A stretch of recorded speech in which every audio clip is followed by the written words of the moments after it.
So I'll send you guys the new link. Okay.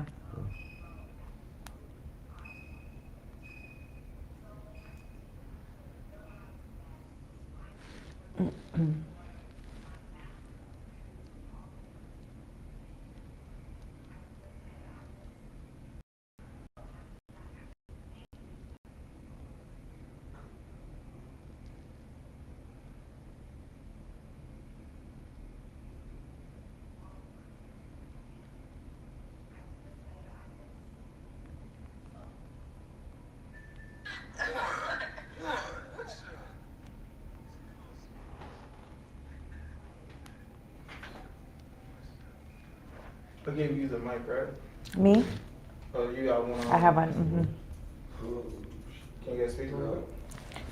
Check one. Hello. Check. Hello. Yep. This position here is a little different, probably because you got good hair. Mm-hmm. Just kind of a little bit lower.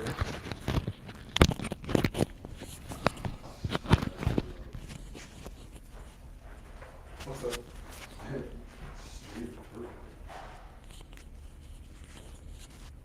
Sometimes I do this stuff. Sometimes I know what I'm doing. You guys sound good. Yes, sir. I'm going to run this from outside. So if you guys want to have a conversation, I'm going to switch it and do a thing. See how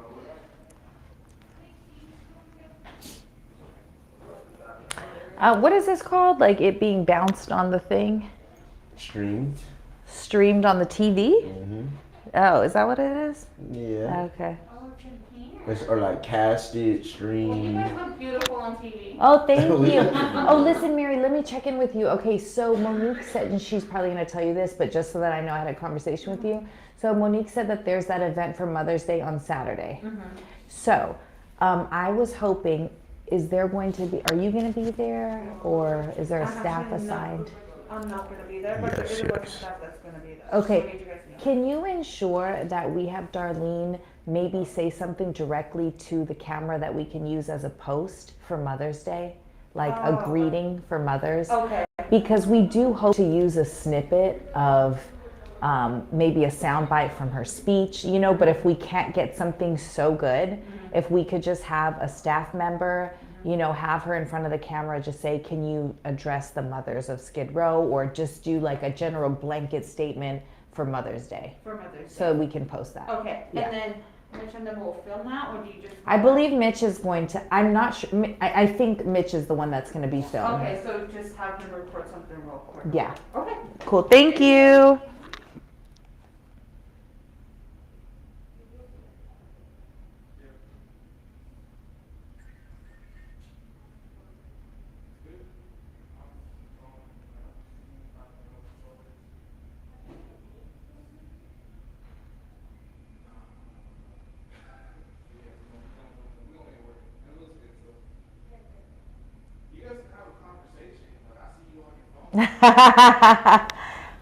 He's so rude. Okay. I'm waiting for you to tag me on a new post, okay?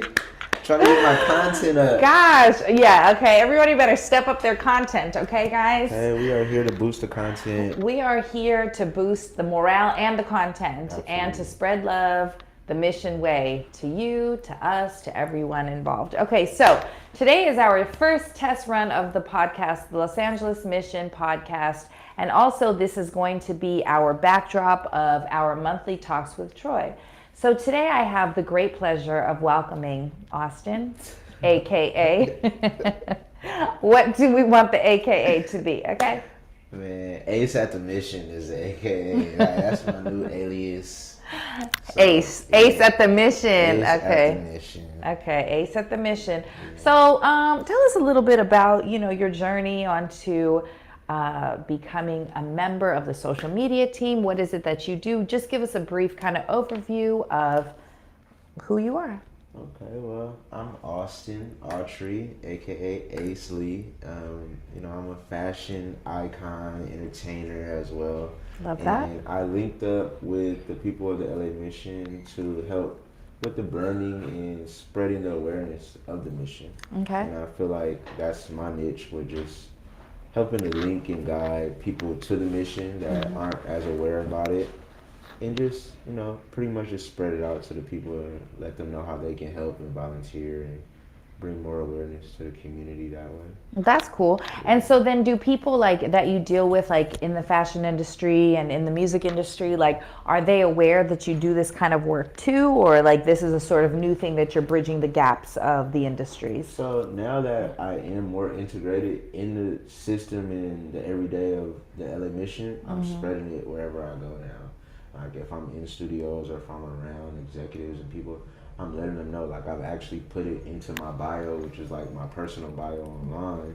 But now people are asking questions, well, what is the LA mission? What do you do for the LA mission? So I feel like the more events that, I attend and actually put out there for the people, I feel like a lot of people, they want to help, but they don't know how to help or where to help. So now I feel like that's my job to just kind of like bridge the gap for them. Yeah, because I kind of see it like that too. I mean, there's so many opportunities where we can bridge the gaps between, the outside kind of like world of fashion, entertainment, sports, that whole thing, and things with the nonprofit world, because I think when people, they just see the end result being like a big event, or like big names associated, which is great because I think that also does benefit organizations like the LA Mission. But I also believe that by you spreading the word to people on an everyday basis and start making those relationships and like those brand kind of recognition, I don't want to say, well, kind of like brand partnerships, that sort of thing, them collaborating with us, because people can serve and help and become a part of the mission in so many different ways, And that's the thing. A lot of people don't know that we are right here in the middle of downtown Skid Row, Los Angeles, and that you can actually come here and touch the people and volunteer on site. Like when I'm telling people, like, you never seen the building or heard of the actual location, they haven't. So now that we're in here and we're making things happen, I feel like funneling people through here, getting them to see, I think that's important. Yeah, no, I definitely think that's important too. So what is kind of like your hopes, or what are your short-term and some long-term goals of like strategy? So like you're talking to people, like, whoever you meet, but how do you think you'll really kind of make it all come together? Well, like you said, like brand partnerships, I think that bringing, valuable clients and different brands to the table to actually spread and just bring together their communities with our communities and seeing how we can, like I said, bridge the gap with everybody putting their best foot forward for the LA mission. I think that's something that I want to do through events. We want to have an event at the San Julian Park across the street where we can have like a painting exercise for all the people there, or we get one of the places like Michael's or arts and crafts store to donate supplies, and then everybody out there just paints and has vibes. And so now that I'm into the NFT world, I feel like we could take their paintings and do a gallery. Wow, okay. With the gallery, we invite the contact list of the LA mission, the people that we had here for the events, city council people, the entertainers, the actors and stuff like that. Bring them to a gallery and use the artwork that we use from the people from San Julian. The less fortunate, I'll turn them all into artists. They all have hidden talents, and then sell their work at the gallery and start kind of really like, helping to implement some funds. That's like an idea that I have. I love that idea. Yeah. I think probably too, and I mean, you would be able to speak on this, but the whole NFT world, I know, you like have a lot of insight in that world, and I know it's like so not even up and coming, it's happening, And it's happening fast. There's new information every day, and I feel like we got to dive into it, but then also tread lightly, what I'm saying, with who we're involved with. Yeah, there's so many different platforms and things that you can go with, but yeah, like I'm learning every day in it, honestly. Yeah, no, that's great, because all the stuff that you're learning too, you can implement with, all of your brand partnerships and things like that.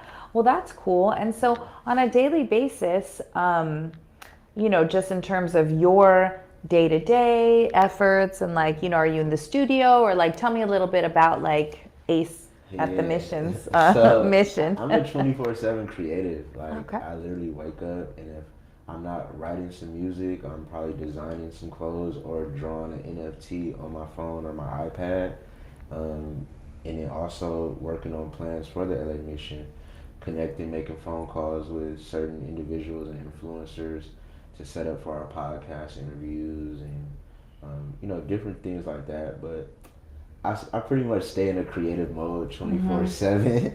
Like I'm usually floating through just trying to figure out how I can make the next creation. Uh-huh. Yeah, so Yeah. that's like pretty much how my day goes. And then your fashion. So tell me, like, can we find your fashions anywhere or okay? Yeah, so I have 2 lines right now. One of them's called More Cap. That's the hat line. Okay. And so I co-designed that with my partner Loki Smith. And we have a clothing line as well called Unseasoned. Okay. And we're both on Instagram. Both of those pages are on Instagram. We have websites as well. The hat line will drop worldwide at the end of May. Oh, at the end of May. Yeah, Okay. We're going to be in Maxfield's. We're going to be in Fred Siegel's. We have a few other stores that are lined up. I'm excited about that. That should be cool. Give us a description of what those hats look like. So we have bucket hats Okay. that have the main staple of the bucket hats. It says this hat belongs to an artist, and artist is pretty bold and big. Oh, And love so that. like the whole concept of it is like everyone's an artist, right? Uh-huh. Like even when you're up here and you're doing your interviews and you're connecting with people, I like to think of it as like poetry in motion because you're in your mode and you're being creative to the point where it could be a painting, but you're just creating that moment, in the atmosphere. So Yeah. we're all artists in our own right, and Yeah. so that's something that we kind of like push forward. That bucket hat is like a favorite for everybody that's seen it so far.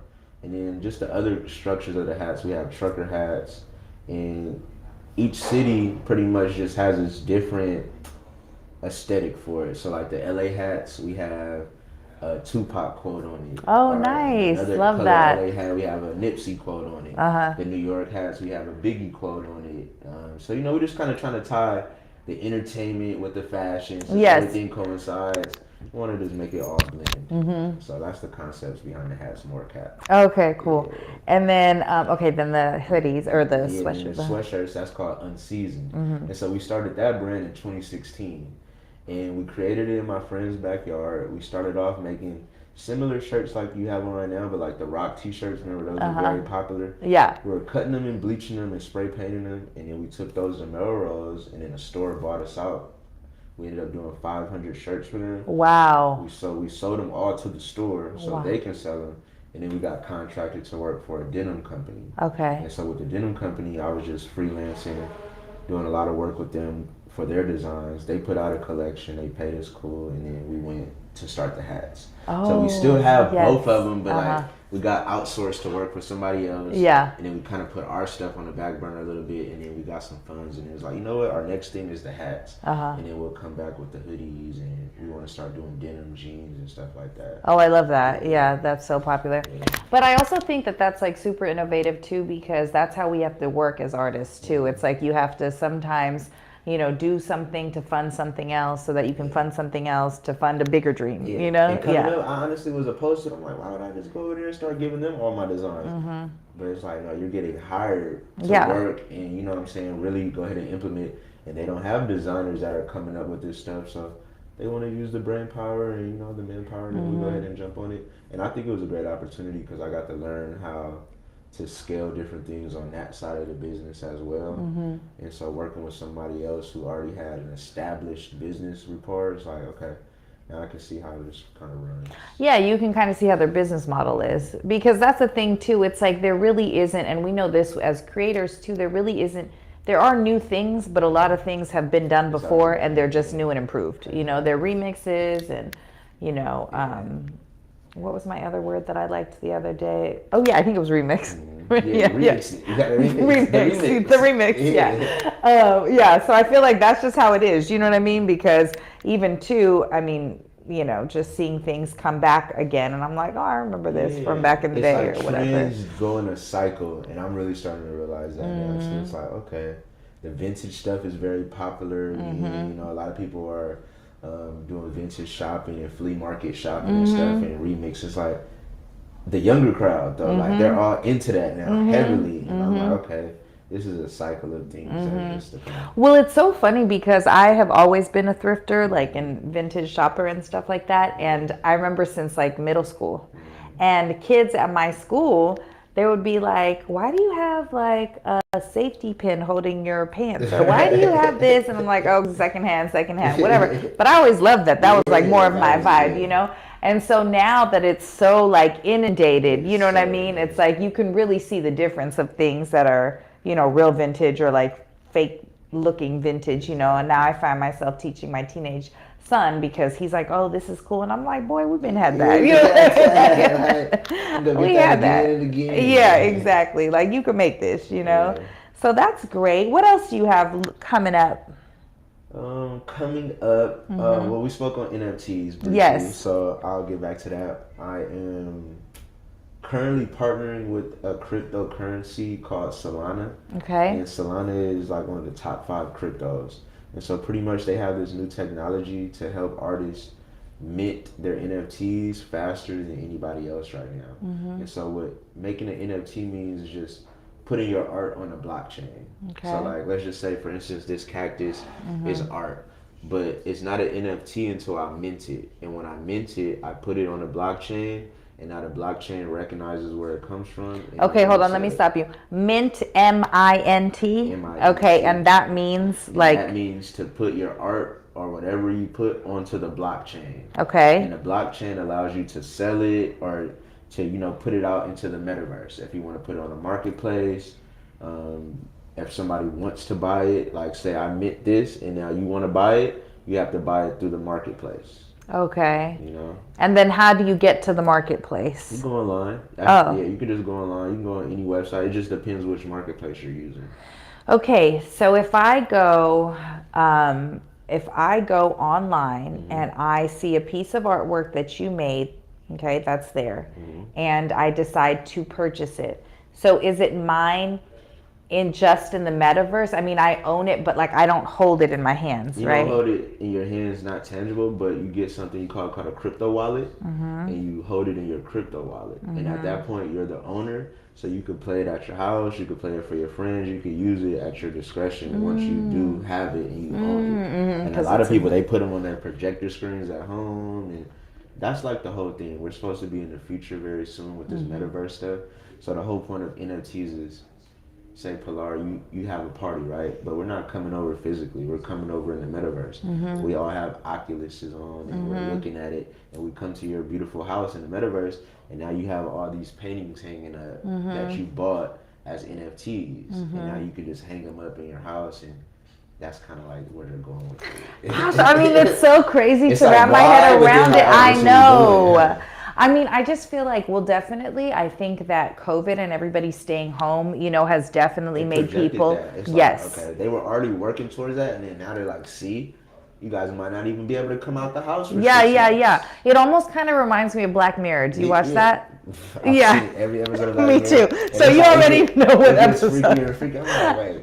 I know. How do they think it is? So that's what I'm thinking. I'm like, okay, that's exactly what it would be. I mean, we could have a really dope extra house, like, you know what I mean, in the metaverse, but it does kind of make me sad because it's like I might want to see you guys in person. I want to actually have you guys over and to, you know, enjoy your company, but like in they real say life. that's going to be the new option. That's how the world, you know. But no, I see like it. 20, 30 years from that.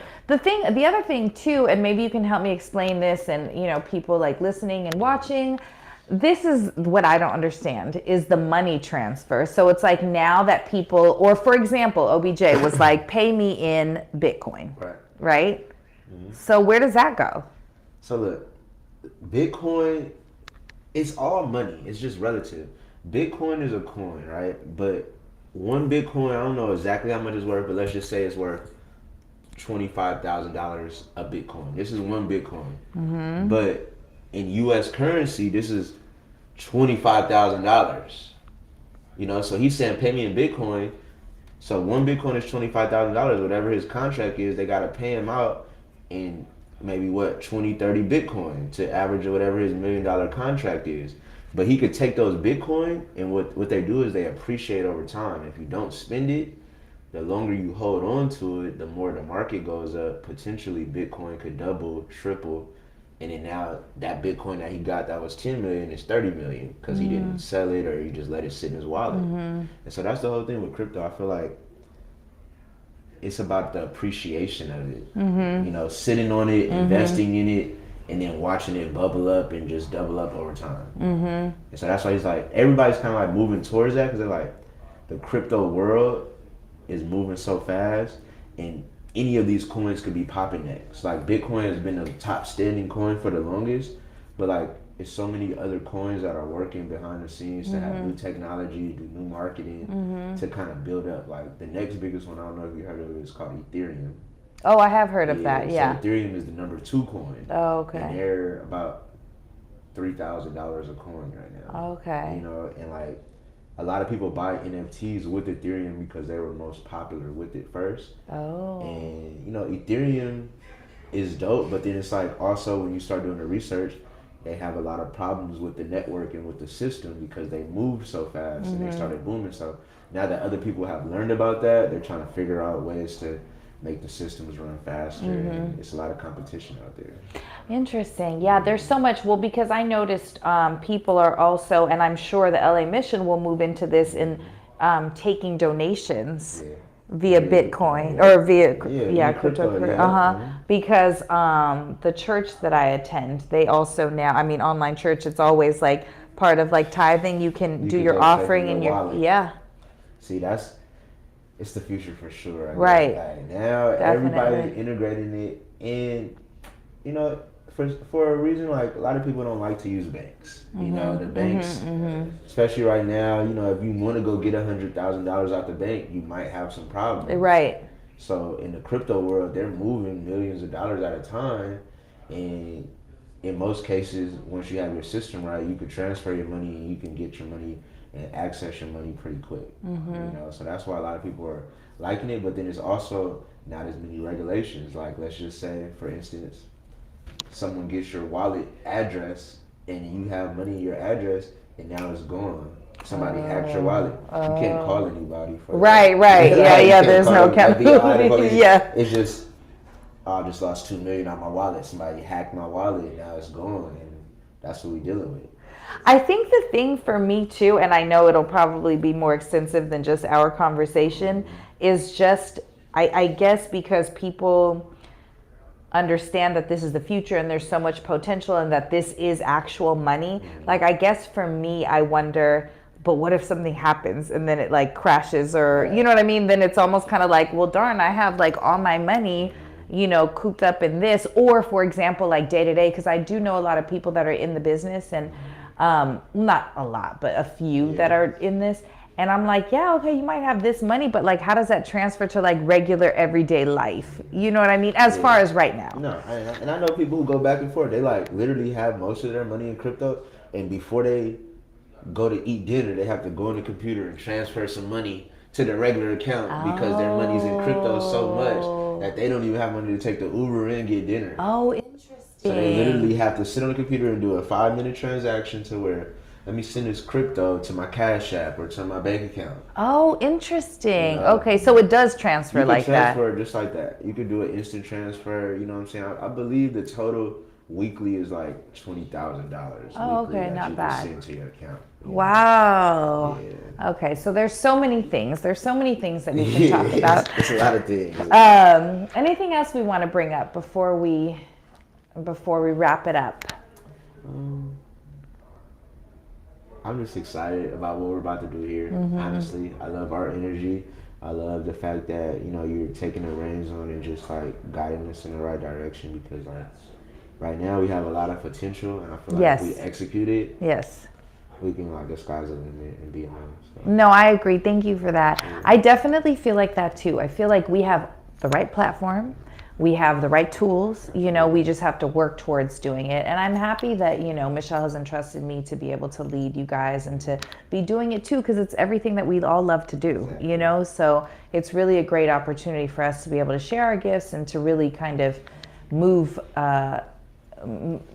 in getting and making them bigger and being able to like bring people in the process, and kind of, it almost kind of, well, aside from that, it kind of reminds me a little bit of how like micro influencers are. You know how there's Yeah. like so many different people that reach out to you. They're like, hey, can you promote this or whatever, you know, because they're like, oh, you have this reach. But I feel like with everybody's collaborative efforts, we're definitely going to be able to reach the masses. And you know, everybody has different giftings and talents in certain areas that I feel like with all of those areas being touched, to be able to combine them together will completely, you know, be able to get the mission out holistically. And it's just, I'm excited about it too. I'm so happy to be a part of the team.